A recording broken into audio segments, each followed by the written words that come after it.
Hey, welcome back. I'm doing a follow-up to my last video about de-icing your dock, circulating the water for the winter time. So you saw me put this in the last video, and I'm just showing you again how I had to go through 6-8 inches of ice to get this in. It's just a sump. It's a submersible sump pump, PVC pipe coming up as a T. You want the T, a foot out above the ice, above the water.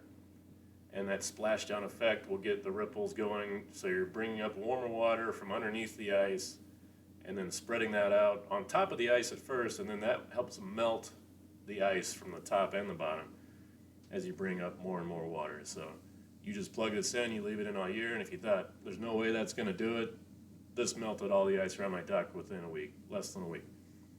We were helped by temperatures that got a little above freezing during the day for the last few days, but still freezing at night, and it's windy, so it's not like it's 70 degrees out whatsoever. But I just wanted to show you the previous video, how it looked, and then where we got to. This was a few days after I had it in there. It was still really cold, single digits, negative overnight, and it actually formed this igloo, and that's perfectly fine. You just don't want to be in early. You want there to be ice, so you got to go through the ice. Making this igloo, you can see it started melting there. It's not much, and then just a few days later, I've got water completely surrounding the dock. So the idea is you want water around your dock because the ice sheet covering the lake, if you're socked in, if it's surrounding your pilings, if it's attached to something, it's going to take it with it wherever it wants to go. And you can see how much movement there is. If you've lived on the lake, you have this idea. The no wake buoys get pulled around and pushed. They get repositioned all over the place every season. They have to put them back in the spring where they want them. So here I'm just showing you around my dock how we're water around the dock. I don't know how thick the ice is, but the ice is still all the way across as far as the eye can see.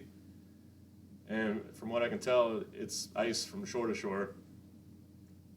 And I've got water around the dock. So yeah, all the ducks and your waterfowl, they come in here and they'll start feeding on things in here because the fish are going to be attracted to this here.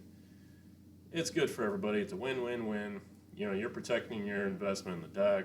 You're helping out the wildlife and nature, and that's all there is to it. This is a very inexpensive way to do it, and it does work. I'm showing you how big my situation is, and it works. And then I join up, and the more people do it along the shoreline, the more water you're going to get, and the better it is. So the only thing you got to worry about is when the ice sheet moves, and you cross that bridge when you get to it. But thanks for watching.